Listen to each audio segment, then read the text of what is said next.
सरकार insurance sector में बड़े बदलाव करने जा रही है।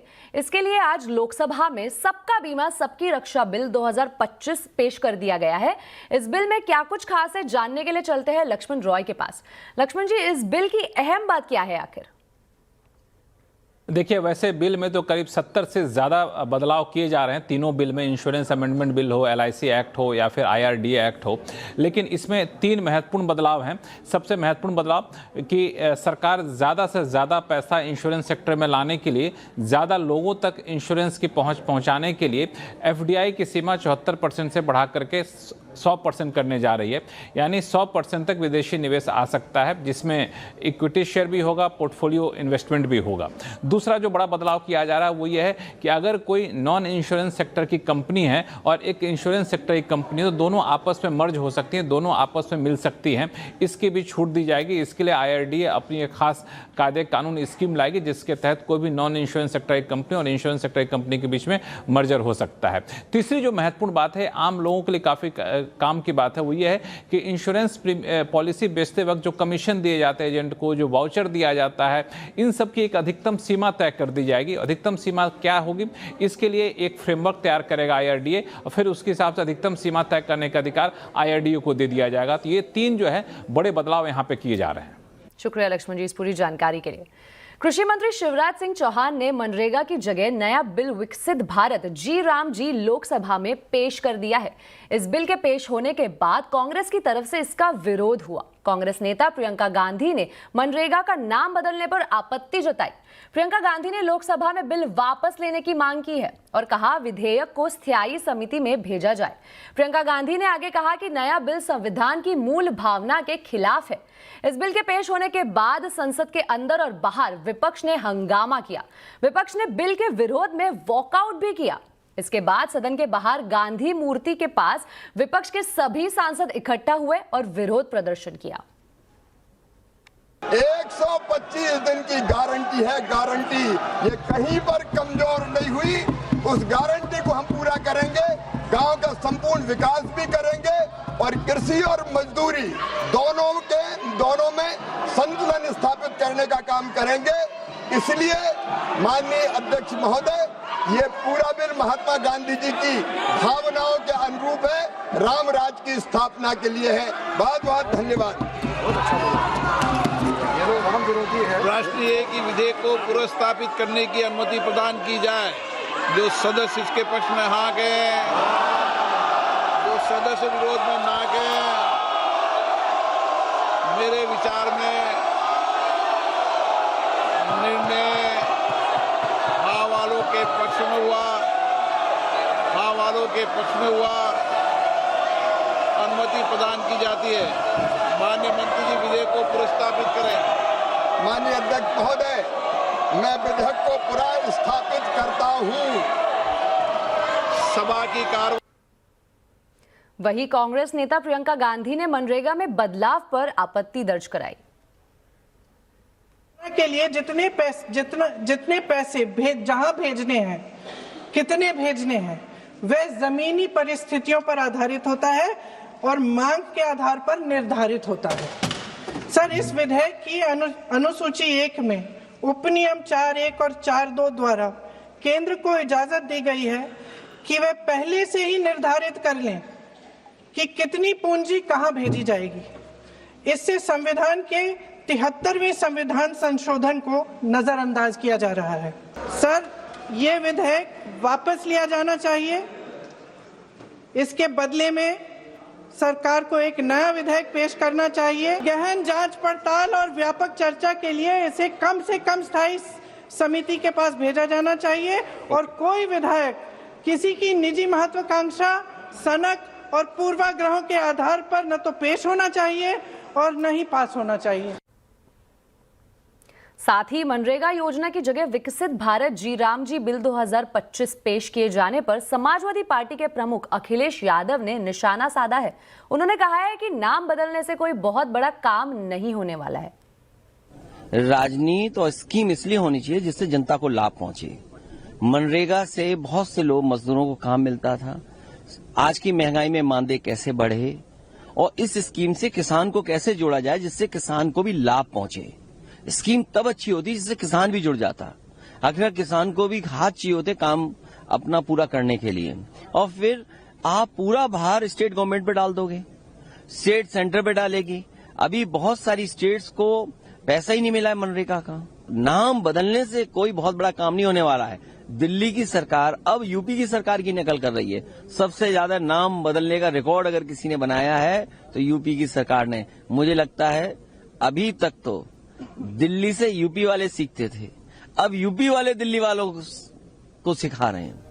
और इस पूरे विषय पर आज आवाज अड्डा में भी चर्चा होगी। जी राम जी या मनरेगा, तो जरूर जुड़िए शाम 7:57 पर। अब एक नजर आज के बाजार के हाल पर। निफ्टी वीकली एक्सपायरी के दिन आज बाजार में दबाव दिखा। सेंसेक्स निफ्टी गिरावट के साथ बंद हुए, वहीं मिड कैप स्मॉल कैप शेयरों में दबाव रहा है। कैसे रहा है आज के मार्केट का हाल, बता रहे यतिन मोहता। तो आज मार्केट का ट्रेडिंग डे काफी खराब रहा। इनफैक्ट 250 पॉइंट की गिरावट हमने निफ्टी में देखी, और अगर हम बात करें तो क्लियरली सेंसेक्स, निफ्टी बैंक, सब जगह आपको प्रेशर ही देखने को मिला। इनफैक्ट मिड कैप इंडिसेस में भी आपको 500 पॉइंट से ज़्यादा की गिरावट देखने को मिली।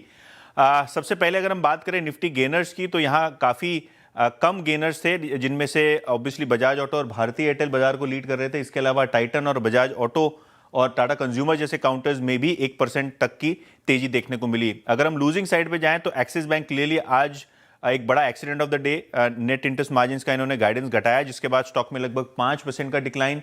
एटर्नल, जेएसडब्ल्यू स्टील और एचसीएल टेक जैसे काउंटर्स में भी 2 से 3% की गिरावट दर्ज हुई। वहीं मिड कैप की बात करें तो यहाँ फर्टिलाइजर शेयर्स में काफ़ी अच्छी एक्टिविटी थी। सुप्रीम इंडस्ट्रीज, भारती हेक्साकॉम और एस्ट्रल जैसे काउंटर्स में 2 से 3% तक की तेजी देखने को मिली। हालांकि अगर हम लूजिंग साइड पे जाएं तो पीबी फिनटेक यहाँ 6% की गिरावट और टॉप एफएनओ का लूजर ये काउंटर बना। इसके अलावा भारत डायनामिक्स, जुबिलेंट फूडवर्क्स और केपीआईटी टेक्नोलॉजी जैसे काउंटर में भी आज बिकवाली का माहौल रहा। डॉलर के मुकाबले रुपए ने नया रिकॉर्ड लो बना लिया है। रुपए ने 91.08 डॉलर का रिकॉर्ड निचला स्तर छुआ। रुपए में गिरावट की क्या है वजह, बताने के लिए हमारे साथ है मेरी सहयोगी मनीषा गुप्ता।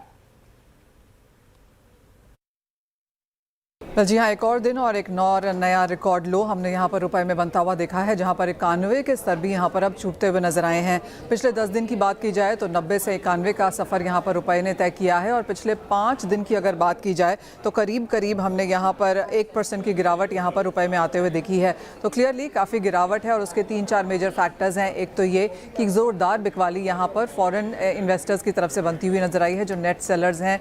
ईयर एंडिंग भी है और काफ़ी पैसा यहाँ से बाहर निकलता हुआ नजर आया है। एक्सपोर्टर्स मार्केट में नहीं है, क्योंकि उनके लिए अच्छा समय है, जितना रुपया गिरता जाएगा उनको फायदा है। तो अगर वो बाजार में आते तो कुछ ठहराव देखने को मिलता, लेकिन मोर और लेस वो यहाँ पर अभी एब्सेंट है। तीसरी बात यहाँ पर यूएस और इंडिया ट्रेड डील को लेकर है, जहाँ पर इंडिया अभी भी 50% के टैरिफ के साथ काम कर रहा है।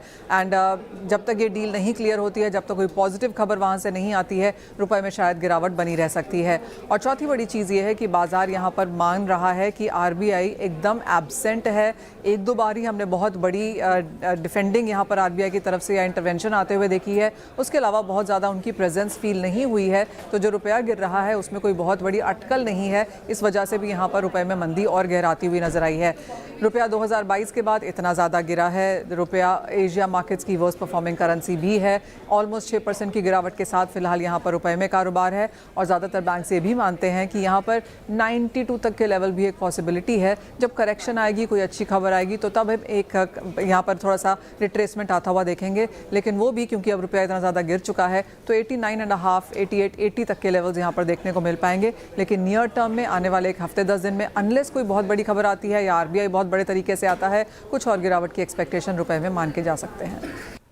मार्केट रेगुलेटर सेबी की कल अहम बोर्ड बैठक है। बैठक में म्यूचुअल फंड इंडस्ट्री से जुड़े कई अहम नियमों की समीक्षा की जा सकती है।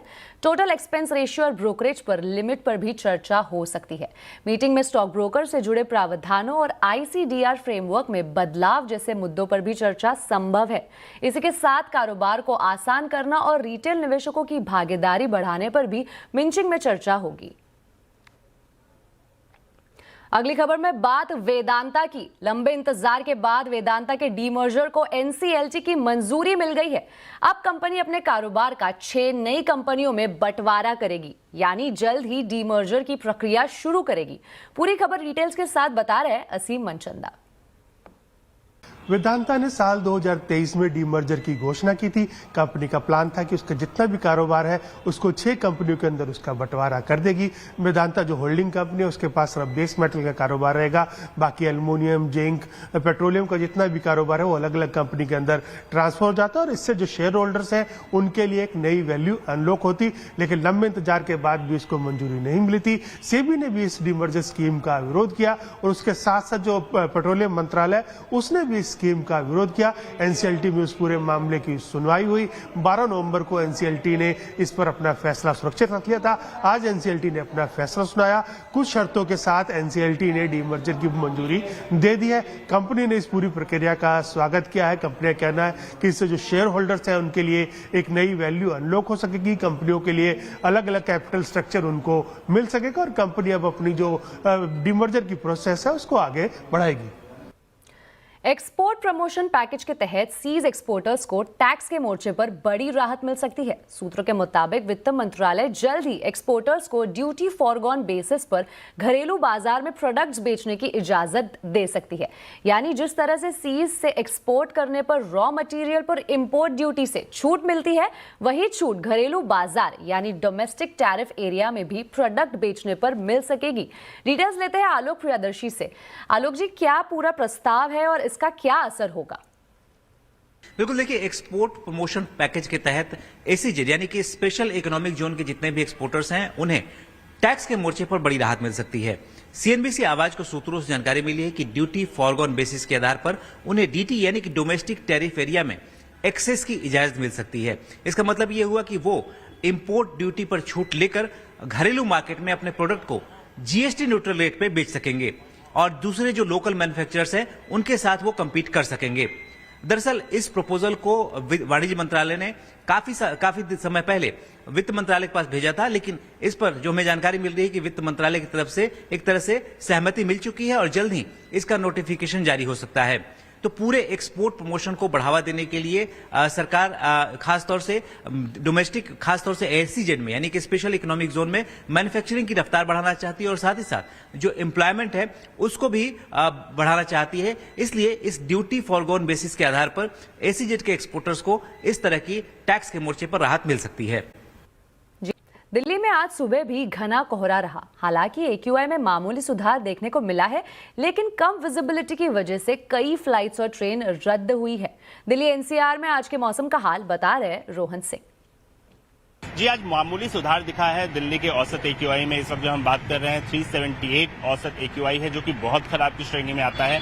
कल ये 427 तक पहुंच गया था, तो उसके मुकाबले जरूर थोड़ा सुधार है, लेकिन अभी भी कम से कम 11 ऐसे पॉल्यूशन मॉनिटरिंग स्टेशन हैं जहां पे एक्यूआई 400 के पार यानी कि सीवियर की स्थिति में है। इस वक्त राजधानी में ग्रैप का स्टेज 4 लागू है और खासतौर पर जो प्रदूषण के हॉटस्पॉट है वहां पे कोशिश की जा रही है कंट्रोल करने की। जैसे यहाँ I2 पे आप देख सकते हैं, यहाँ स्ट्रीट लाइट के साथ इन्होंने वाटर स्प्रिंकलिंग को कनेक्ट किया है और हर 5 मिनट 10 मिनट पे ये स्प्रिंकल किया जा रहा है। हालांकि ये जो कोशिशें हैं सिर्फ कुछ जगहों पे की जा रही हैं, खासतौर पे ऐसे जगहों पे जहां पे पॉल्यूशन मॉनिटरिंग स्टेशन है, लेकिन जिस लेवल का पॉल्यूशन है दिल्ली में इसके काफी नहीं है इस तरह की कोशिशें, और भी काफी कोशिश करने की जरूरत है। फिलहाल कुछ और कदम भी उठाए गए हैं।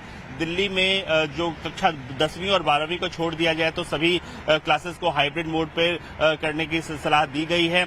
और भले ही प्रदूषण में थोड़ी सी मामूली राहत आई हो, लेकिन स्मॉग में कोई राहत नहीं थी। आज सुबह बहुत ही थिक स्मॉग की चादर जो है पूरी राजधानी में फैली थी। और अगर कितने कैंसिलेशन हुए उसकी बात अगर मैं आपको बताऊं तो कम से कम 100 से ज्यादा कैंसिलेशन अब तक हो चुके हैं। 49 डिपार्चर और करीब 77 जो है अराइवल दिल्ली के इंदिरा गांधी अंतर्राष्ट्रीय हवाई अड्डे पर कैंसिलेशन हो चुके हैं। यही हालत ट्रेनों की भी है। अगर सैकड़ों ट्रेनें इस वक्त देरी से चल रही हैं, खासतौर पर जो ईस्ट बाउंड ट्रेनें हैं उन पर खासा असर हुआ है। 10 से 12 घंटे की औसत देरी से बहुत सारी ट्रेनें जो है यहाँ पे चल रही हैं। और चाहे वो रेलवे हो या फिर अलग अलग एयरलाइन से, सबने सलाह दी है कि जब आप घर से निकलें तो ट्रेन या फ्लाइट की स्थिति का जो है पता करके जरूर निकले, क्योंकि ये जो स्थिति है फॉग की, स्मॉग की, ये बनी रहने वाली है। मथुरा के पास यमुना एक्सप्रेसवे पर भीषण सड़क हादसा हुआ। हादसे में अब तक 13 लोगों की मौत हो चुकी है। यमुना एक्सप्रेस पर एक साथ 11 गाड़ियों की आपस में टक्कर हुई, जिसके बाद कुछ गाड़ियों में आग भी लग गई। हादसे में घायल 60 लोगों को अलग अलग अस्पतालों में इलाज चल रहा है। मरने वालों में प्रयागराज, गोंडा और आजमगढ़ के रहने वाले लोग हैं। डीएम ने इस हादसे की जांच के आदेश दिए हैं। बताया जा रहा है कि यह हादसा घने कोहरे की वजह से हुआ। विजिबिलिटी कम होने की वजह से एक साथ 11 गाड़ियों की आपस में टक्कर हो गई। पर बड़ा सवाल यह है कि एक्सीडेंट के बाद कारों में एकदम से कैसे आग लगती है। तो कोहरे में सेफ ड्राइविंग कैसे करें, कैसे खुद को सुरक्षित रखें, इसी पर करेंगे चर्चा शाम 5:57 पर सिर्फ कंज्यूमर अड्डा में। अगली खबर में बात करेंगे पीएम मोदी के जॉर्डन दौरे की। पीएम मोदी के जॉर्डन दौरे पर भारत और जॉर्डन के संबंधों में जबरदस्त गर्मजोशी दिखी है। अरब देश के क्राउन प्रिंस अल हुसैन बिन अब्दुल्ला द्वितीय खुद कार चलाकर पीएम मोदी को जॉर्डन म्यूजियम लेकर गए। जॉर्डन के क्राउन प्रिंस अल हुसैन बिन अब्दुल्ला पैगंबर मोहम्मद के 42वीं पीढ़ी के सीधे वंशज हैं। इससे पहले Modi Bharat Jordan business forum की बैठक में शामिल हुए। इसमें उन्होंने कहा कि भारत की विकास दर 8% से ज्यादा है। यह बेहतर शासन और इनोवेशन पर आधारित नीतियों का नतीजा है। प्रधानमंत्री मोदी जॉर्डन के किंग अब्दुल्ला द्वितीय के निमंत्रण पर 2 दिवसीय यात्रा पर कल जॉर्डन की राजधानी अमान पहुंचे थे। इस दौरान उन्होंने जॉर्डन के किंग अब्दुल्ला से मुलाकात की थी। दोनों देशों के बीच 5 अहम समझौते हुए। जॉर्डन दौरे पूरा करने के बाद पीएम मोदी इथियोपिया के लिए रवाना हो जाएंगे।